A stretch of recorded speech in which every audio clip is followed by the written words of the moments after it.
اگر کوئی پروٹیسٹ کرے گا تو اس کو 3 سال کی سزا ہے، اگر دوبارہ وائلیشن کرتا ہے تو اس کو 10 سال کی سزا ہے۔ اس قانون کو چیلنج کیا ہے ایمان مزاری صاحبہ نے۔ ایمان مزاری صاحبہ، یہ بتائیے گا کہ یہ کیسا آ گیا ہے کہ اب شہری جو ہیں وہ اپنا پروٹیسٹ ہی نہیں کر سکتے، اگر بغیر اجازت کے کرتے ہیں تو 3 سال اور سزا بھی ہے ان میں۔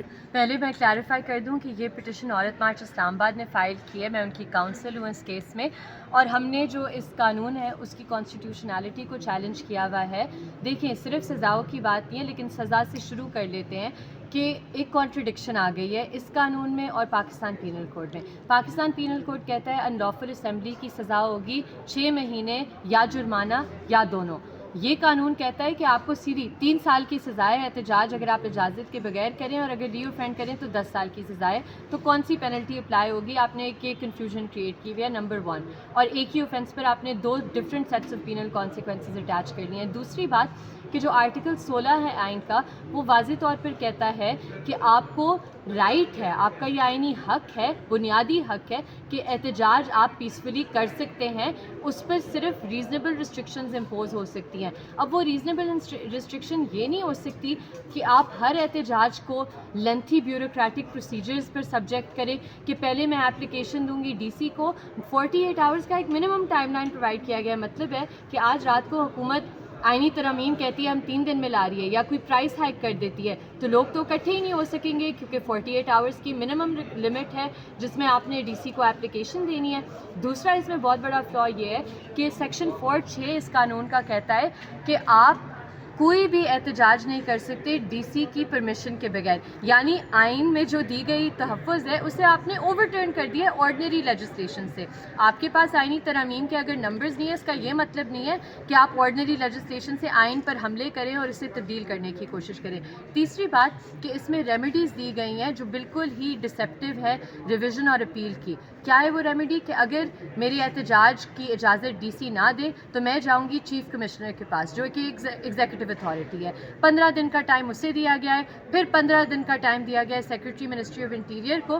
3 لیئرز بیوروکریسی کے ہمیں سبجیکٹ پہلے کریں گے اور پھر ہم آئینی عدالتوں کے پاس آ سکیں گے۔ اور دوسری بات کہ اس وقت تک جب یہ 15 دن کے ٹائم لیمٹس ختم ہوں گے، جو میرا احتجاج اس دن پر اسکیجول تھا وہ تو پیریڈ گزر چکا ہوگا، تو اگر میں اپیل میں کامیاب بھی ہوں مجھے فریش پرمیشن اور فریش ڈیٹ کے لیے اپلائی کرنا پڑے گا۔ تو یہ جو قانون ہے اسے ایک حملہ تصور کیا جانا ہے آئین پر، اور مجھے آپ کہہ لیں تھوڑا سا افسوس بھی ہے کہ آئینی عدالت نے آج اس ایشو کو اتنی سنجیدگی سے نہیں لیا کہ یہ کتنا سیریس اٹیک ہے ہمارے فنڈامنٹل رائٹس پر۔ تو ہم اب امید کرتے ہیں کہ ابھی اے جی صاحب کو بھی نوٹس ہوا ہے، فیڈرل گورنمنٹ کو بھی ہوا ہے، دیکھتے ہیں وہ کیا جواز پیش کرتے ہیں، اور ہم اپنے پوری بحث عدالت میں انشاءاللہ کریں گے۔ اچھا، ایک طرف تو جو پارلیمنٹ ہے وہ اس طرح کی قانون سازی بل پاس کر رہی ہے اور ان کے پاس جو فگرز ہیں وہ بھی پورے نہیں ہیں، پھر ایسے قانون امپلیمنٹ ہو جائیں گے، عدالتیں پھر اس قانون کے اوپر کیا ری ایکشن کرتی ہیں؟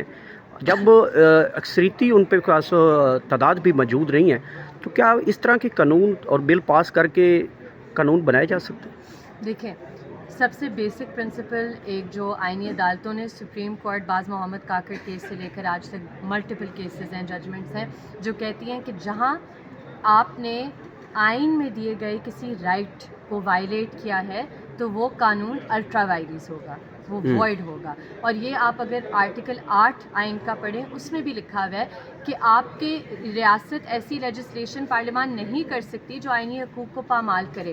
یہی پروٹیکشنز پھر سے آرٹیکل 141 اور 142 میں دی گئی ہیں، جو کہتی ہے آئین سازی سبجیکٹ ٹو دی کانسٹیٹیوشن ہو سکتی ہے، یعنی آپ آئین میں دیے گئے حقوق کو پامال کرتے ہوئے قانون سازی نہیں کر سکتے، اور یہی یہ پارلیمان کر رہا ہے۔ اور انفارچونیٹ بات ہے، ظاہری سی بات ہے، اس کی لیجیٹمیسی یا کریڈیبلٹی اس پارلیمان کی سب کو پتہ ہے، مجھے اس پر زیادہ بات کرنے کی ضرورت نہیں ہے، لیکن جو پروسیس انہوں نے اختیار کیا ہے وہ بھی ضروری ہے۔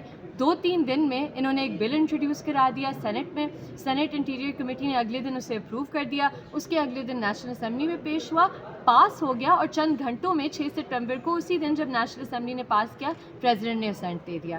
یہ کس طرح کا ایک میلیفائڈ بریزن اٹیک ہے ہمارے آئینی حقوق پر؟ آپ سمجھتے ہیں کہ ایسے قانون جو ہیں وہ مولانا فضل الرحمان کی جماعت کے اوپر اور ٹی ایل کی پی کے اوپر جو ہیں وہ تو کبھی عدالتوں کے اندر بھی چلے جاتے ہیں پروٹیسٹ کرتے کرتے، وہ تو ان چیزوں کو نہیں مانتے. کیا یہ جو قانون بنا ہے یہ امپلیمنٹ ان پہ ہو سکے گا کبھی؟ دیکھیں امپلیمنٹ، اور یہی بات آج عدالت نے کی ہے. عدالت نے کہا کسی کو اختیار نہیں ہے روڈز بلاک کرنے کا.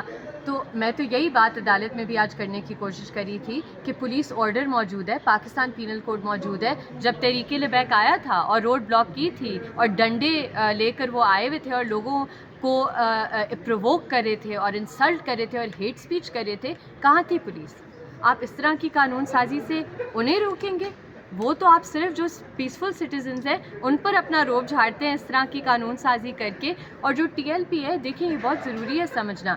ہم یہ نہیں کہتے کہ ہمیں یہ رائٹ ہے کہ ہم لوگوں کی رائٹس وائلیٹ کریں، ایمبولینسز نہ گزر سکیں.